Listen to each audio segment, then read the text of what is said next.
안녕하세요. 법률로 마음을 취합니다. 회생패산TV 김영룡 법무사입니다. 안녕하세요. 아나운서 전지후입니다. 오늘은 개인회생 이 폐지 결정을 받는 분들이 많은지에 대해서 좀 궁금해서 제가 질문들을 몇 개 가지고 왔거든요. 네네. 폐지 결정을 받고 나서 이 문제를 해결할 수 있는 방법 없을까요? 가장 많이 선택하시는 방법이 가장 안 좋은 방법이에요, 사실은.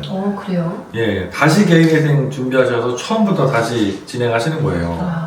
새롭게 다시. 예, 그러면 말씀드린 것처럼 그동안 냈던 그 많은 변제금이 다 없어진 상태에서 원금은 전혀 줄어들지 않았는데 이걸 처음부터 다시 서류 준비하고 결정을 다시 받는 것도 되게 어려운 절차인데 돈을 처음부터 또 다시 내야 되는 결과가 되거든요.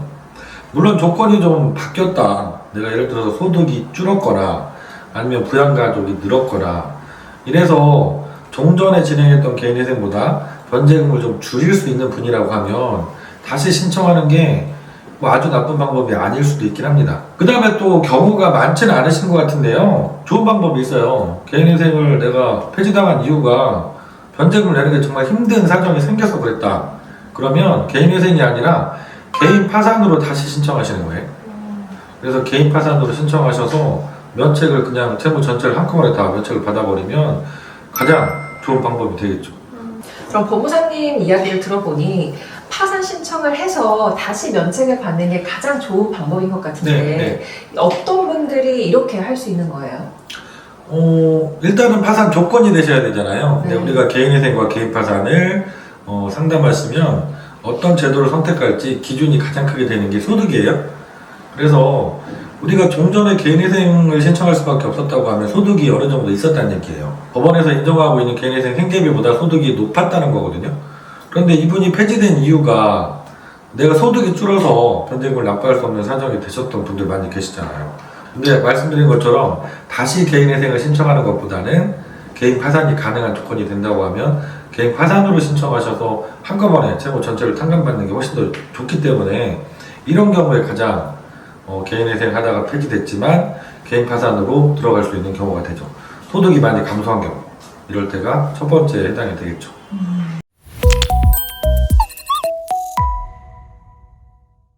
이런 경우에 다시 파산 신청하는 것 말고 혹시 네. 또 다른 좋은 방법 없을까요? 이게 시기를 놓치지 않으신다고 하면 사실은 개인회생 폐지 당하고 파산 신청하는 게 좋은 방법이 될 수는 있지만 그 전에 또 쓸 수 있는 방법 더 좋은 게 있긴 합니다. 뭐예요? 특별면책이라는 게 있어요. 개인회생 제도 중에. 이게 뭐냐면 내가 변제금을 납부하기가 정말 어려워진 사정이 명백하게 생겼어요. 그럴 때 법원에다가 특별면책 신청이라는 걸 해서 남은 변제금을 내지 않고도 지금까지 낸 돈만으로 해결하고 더 이상 변제금을 납부하지 않고 그냥 개인 파산에서 한꺼번에 빚을 정리받는 것처럼 개인회생을 바로 졸업하고 끝낼 수 있는 제도가 있거든요. 이거는 개인회생이 진행 중인 동안에만 신청이 가능하시거든요. 이걸 폐지가. 기억을 하셔야겠네요. 네, 개인회생이 이미 폐지가 돼버린 분은 이게 신청이 안 되거든요.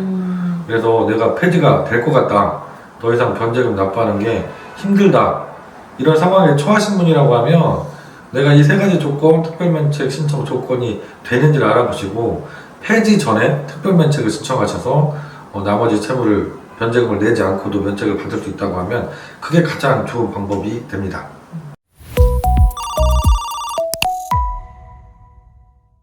그럼 이 개인회생 폐지 결정을 받은 경우에 네. 개인 파산으로 다시 신청을 하면 좋은 경우 어떤 경우가 또 있을까요?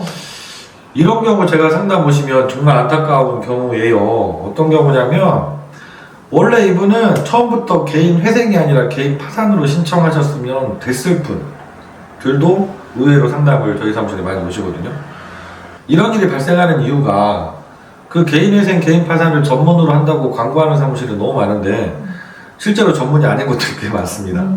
특히 개인 회생 사건이 개인 파산 사건보다 거의 3배 정도 많잖아요. 지금 들어가고 있는 거 보면.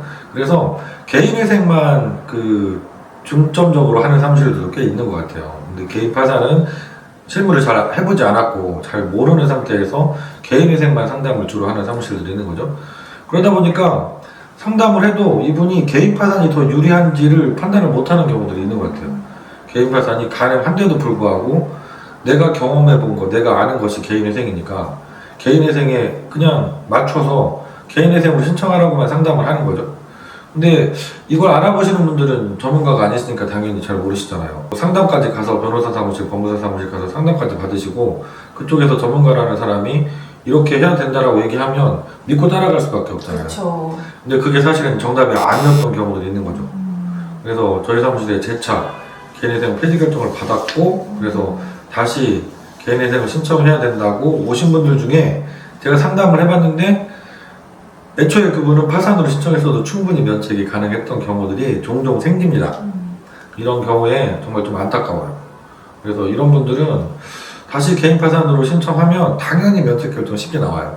제가 지금까지 상담했던 분들 중에 개인 회생을 하다가 폐지 결정 받고 오셨는데 처음부터 개인 파산이 가능했어요 라고 하고 신청했는데 안 되신 분은 없었어요. 다 면책을 잘 받으셨기 때문에 내가 혹시라도 이런 경우에 해당되는지 않는지는 꼭 그 상담을 자세히 받아보시면 좋을 것 같아요. 네, 오늘은 개인 회생 진행하시다가 어쩔 수 없이 폐지 결정 받는 분들이 상당히 계시거든요. 이럴 때 우리가 개인 파산으로 신청할 수 있는 경우는 없을까? 이 부분에 대해서 설명을 드렸어요.